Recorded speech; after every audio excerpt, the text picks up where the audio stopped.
Chers amis, chers camarades, voilà, la guerre a donc cessé le 11 novembre 1918, comme tout le monde le sait, suite à l'armistice entre tous les belligérants, sans qu'aucune victoire définitive ne fût remportée. Le 11 novembre, du 11e mois à la 11e heure, s'arrêtait ainsi la guerre, libérant au passage des troupes allemandes pour aller combattre les révolutionnaires qui avaient à Berlin. La guerre de 14-18 opposa les puissances de l'Entente, la Grande-Bretagne et la France, aux empires centraux ayant pour centre le Reich allemand. C'est peut-être pour ça que la libération, l'armistice fut signée. Tout au long de ces combats, les soldats des deux camps montrèrent leur désespoir, leur refus de cette guerre.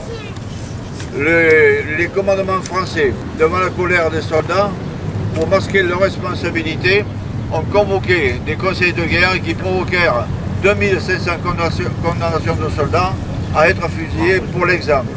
Donc 639 d'entre eux furent effectivement fusillés.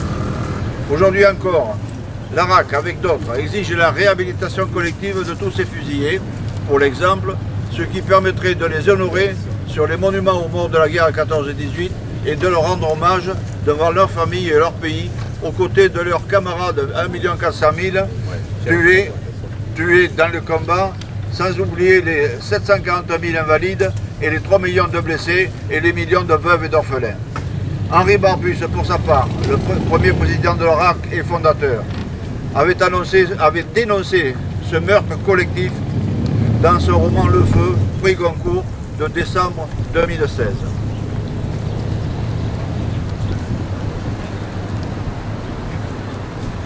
Pour sa part, l'ARAC, fondée en novembre 2017, avant même la fin du conflit,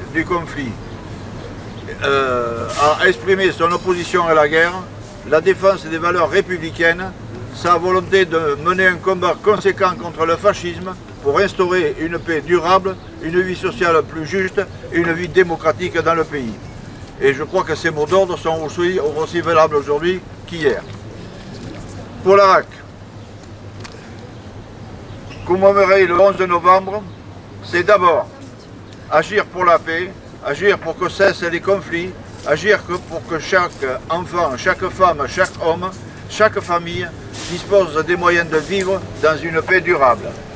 L'actualité nous appelle à poursuivre ce combat pour faire cesser la guerre en Ukraine, en Israël, au Liban, en Palestine, dans tout le Moyen-Orient, comme partout dans le monde, en Afrique ou ailleurs, en s'appuyant sur notre histoire. D'autres choix sont possibles pour l'humanité que la course folle à l'armement nucléaire ou à l'armement tout court qui conduira à la destruction de la planète.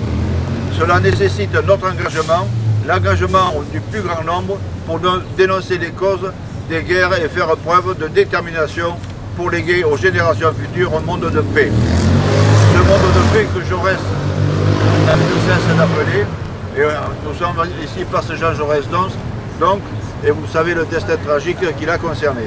Au passage, nous pourrons rappeler à monsieur le maire de la ville de Bordeaux qui nous avait promis d'avoir un lieu de mémoire consacré à Jaurès sur cette place, et bien que ce monument est toujours d'actualité. Voilà, pour terminer, faisons ensemble tous prévaloir le respect des souverainetés des peuples, le respect du droit international et la charte des Nations Unies pour qu'ensemble nous construisons la paix.